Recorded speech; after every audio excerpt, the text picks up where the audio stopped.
Well, as expected, Raphael Warnock eked out a 51-49 win in the Georgia Senate runoff on Tuesday. No small feat ever for a Democrat in a red state like Georgia. So you can add Herschel Walker to the list of Republicans who've lost Georgia Senate races since 2020.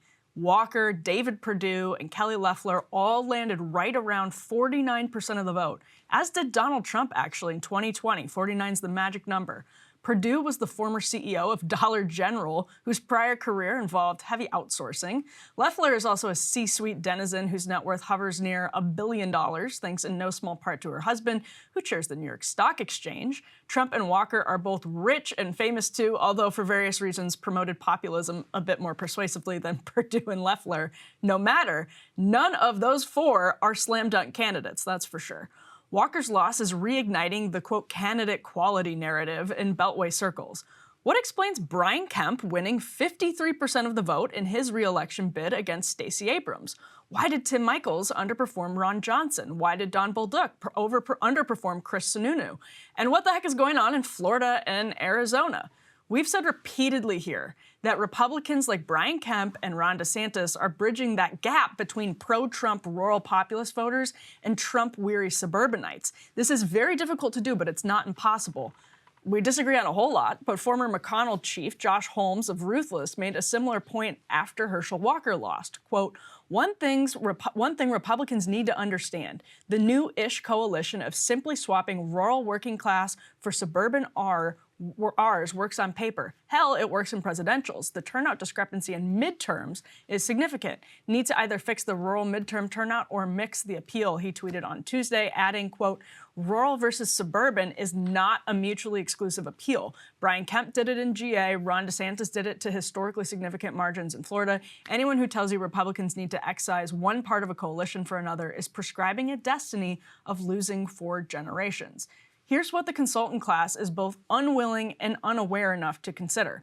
When your alternative to Jon Ossoff is a guy who outsourced American jobs, you might lose. We all know the problems with Michels and Mastriano and Bolduc because the consultant class that loves Martha McSally would prefer to focus on the problems in MAGA world.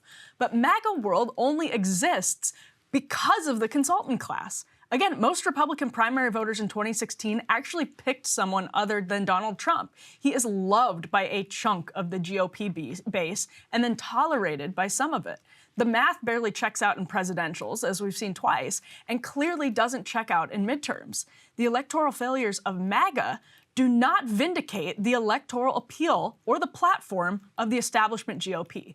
Rewinding the clock, but adding a populist gloss, see Dr. Oz's weird campaign, is just not the answer, just like crazy people aren't the answer either.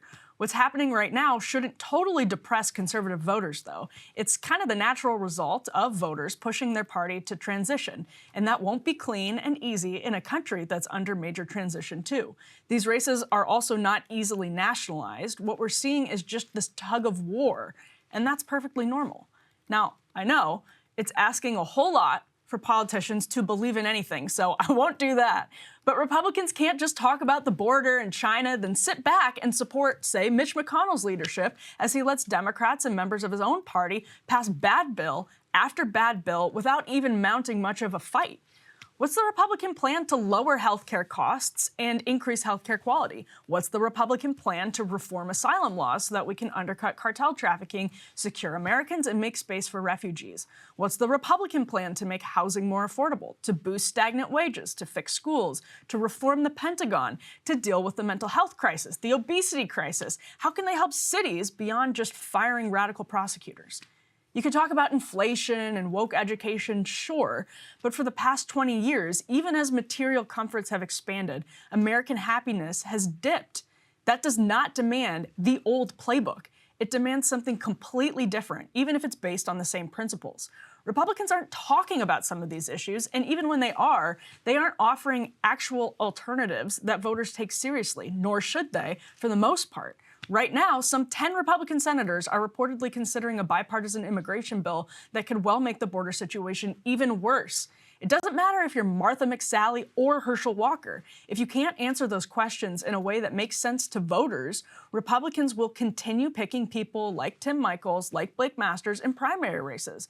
Because if you're asking people to choose between someone molded into shape by a consultant cookie cutter and someone who's promising to metaphorically blow DC up, a whole lot of people are going to vote for the explosion, and a whole lot of people are just going to stay home. Hey guys, ready or not, 2024 is fully upon us now, and Sagar and I have been brainstorming ways that we can really up our game for this critical election. Yeah, we rely on our premium subs to expand our coverage, to add staff, to upgrade the studio. We just want to give you the best independent coverage of this election, which is possible. So if you can help us out, become a premium subscriber today, breakingpoints.com, or the link is down here in the description video. It really means the world to us, and if you like what we're all about, this is the best possible way to keep us 100% independent, working only for you.